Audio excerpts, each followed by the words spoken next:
everyone, welcome back to our online mentorship program courtesy of St. Joseph Cathedral, Catholic Ngong. My name is Mary Mombi, the director of Mentor Me Facilitators.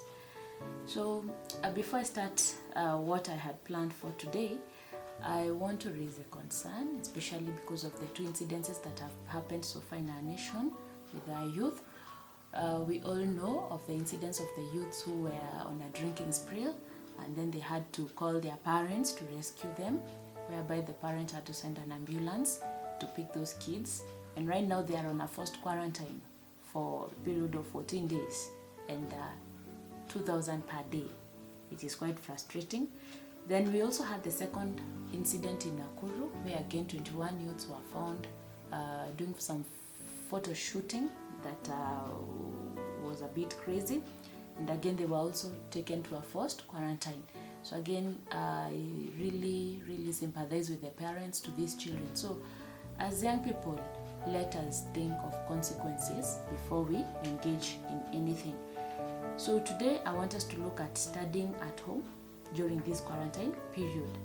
It's difficult. I know majority of you have only been doing this only during holidays, but then at the moment it's a bit difficult. So there are those tips that you need to make it a success. So the first one, in the morning, ensure that you prepare yourself in the right way, get organized in the morning. Have your morning routine, that is, ensure that you've taken a shower, ensure that you do what is necessary. This will help you to get set. Then the second one that you really need to do is to ensure that you organize your study desk or your study area. Ensure that you've organized it. Ensure that you know where your books are, what you need for your studies. Let it be organized for you to kickstart. The third one, ensure that the room or the place that you're going to use for your studies is well lit. It is also aerated and clean and out of a lot of distractions. This will help you to concentrate during your studies. Then the fourth one, stay away from your phone. If it's possible, you can have it on flight mode, or you can still switch it off, or probably if you're using it for research, maybe you can mute some notifications to avoid distractions. Then the fifth one, ensure that you're having good sleeping patterns. Let us avoid sleeping extremely late, because this will eat into our time during the following day. So ensure that if you can sleep early enough, and ensure that by the time you're sleeping, you have already organized your activities for the following day. Then ensure that you're taking track of your daily activities, and be honest as you take the track for these daily activities. This will help you to know what you're using, what activities are taking most of your time. For example, you can be able to take a track of how much time are you using on WhatsApp, how much time are you taking on Netflix or even YouTube, how much time are you taking chatting with your friends and all that, and then you can be able to correct because this time might be eating into your study time. Then set goals and priorities. And what I can advise you is don't have more than 3 priorities. When you're having too much of them, this might become a bit difficult for you, because you're going to find that you're feeling there's a lot of demand and you'll not manage. So the few the better, and ensure that you're able to accomplish them. Then put a limit on every task. If you tell yourself that you're going to study for 2 hours in a certain subject, ensure that you've studied for those 2 hours. If your break is going to take 1 hour, ensure that it takes that 1 hour. If you're going to take another 1 hour watching a movie, don't let it spill over. So ensure that you're setting limits for each and every task that you're going to have. Then find the planning method that suits you. We are all different. It does not mean that the planning method that your friend is using will definitely suit you. Some of us find it easy to study very early in the morning. Others will find it easy to do it in the evening. Others will find it easy to do it during the daytime. So try to understand the plan that suits you and then go for it. But don't do what others are doing. We are all different. Then try to batch similar tasks. For example, you can have a certain day for certain subjects. For example, you can say Monday I'll be doing English. So on that whole day, Monday, you can decide to look at English, grammar, the set books, poetry, and all that. Then you can decide to pick up another subject that is almost similar to that one. Or this will depend with also how you find it better for you. But batching will help you to take track of what you have been able to do very easily. Then always make sure that at the end of the week, you are doing a weekly review. It is important to do this review because it helps you to see whether there is any progress that you're making, and where you find that you need to correct, it becomes easy for you. But when you don't do the review, you'll find that you're just doing your studies, you're thinking you're having progress, but there's no progress. So a weekly review is always very important. Then keep your to-do list short. So avoid having a very busy to-do list. When it is too busy, it will become very difficult for you to follow it. So ensure that you keep it short, and also you keep it exciting. That will motivate you to keep following what you have planned to do.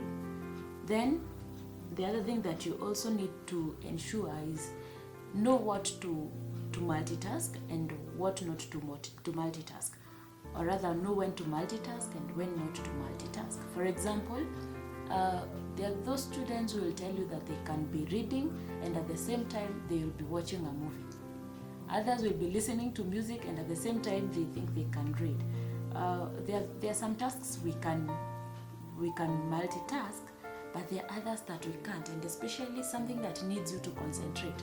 You cannot be studying and listening to music at the same time, but you can be listening to an audio and be washing your clothes at the same time. For example, we have audiobooks, the novels and the set books in form of audio. You can be listening to that set book as you do your chores in the house. So that is easy to multitask, but you cannot be working a mathematics problem and you're listening to music. It may not be very easy. Then the other thing that you can be able to do is to take breaks in between. Ensure that you don't overwork yourself. Ensure that you're having some short breaks, and this will help you to digest what you have already done, and also to create enough space in your mind to be able to absorb something else. So ensure that you're giving yourself enough breaks in between your sessions. Then the other thing that you can do is ensure that your schedule is realistic. To be sincere, we are at home. You cannot manage to follow, to do your studies at home the same way you normally do them at school. For example, following the typical timetable of 8 to 4. At school, it is very easy. But at home, it will not be realistic. So come up with a program that is going to be realistic and that is also going to help you to achieve what you have planned. For those who are having online lessons from their schools, I would really urge you to always be making sure that 5 minutes before the session starts, you're already set, they are ready with everything that you need. If it's the case of mathematics and you already know the topic that you're tackling, if in case you need that logarithm table, have it with you there. If in case you need the geometrical set, have it with you. Even it's a ruler that you need, have it with you. So ensure that you have what you need with you. Then maybe I would wish that you ask yourself this question as you start planning to make studying at home successful. How much time do you spend on your phone on a daily basis? How much time do you spend on your phone? And this time that you're spending on your phone, what are you doing with it? If it is studying, it is okay. You can write down. For studies, for research, you're taking probably accumulatively 3 hours a day. Maybe for chatting, you're taking accumulatively 6 hours a day. So you'll be able to track where most of your time is running to. and get to know that you're doing this for yourself. It's not for your mother, it's not for your dad, neither is it for your teachers. It is for your own good. So don't be in the bedroom and say that you're studying and you're not studying. You're fooling your parents, but the person whom you're fooling most will be you, not your parents. So ensure that you're being honest. Then there are those things that are very important to make your studying successful. If you want it to make it successful, you have to ensure that you take note of these things. So the first thing that you need to ask yourself is whether you have enough reference books or the reference books that you need for your study. You ensure that you have them. If you don't have them, you can find a way of sourcing them. Probably you can ask from a friend, from a relative, or from your school. They could be willing to help you. You can also find others online. Then ensure that you're having some notebooks whereby you can make your short notes from. I would really urge that you ensure that you have at least a notebook, a separate notebook for every subject. Then ensure that you have a clock for timing. It is important because you're able to limit yourself, and you won't find that you overusing, taking a lot of time in one particular subject and forgetting the others. If you set a lesson to take 1 hour or 40 minutes as they do in school, then a clock will be very important for you. If you don't have one, you can use your phone.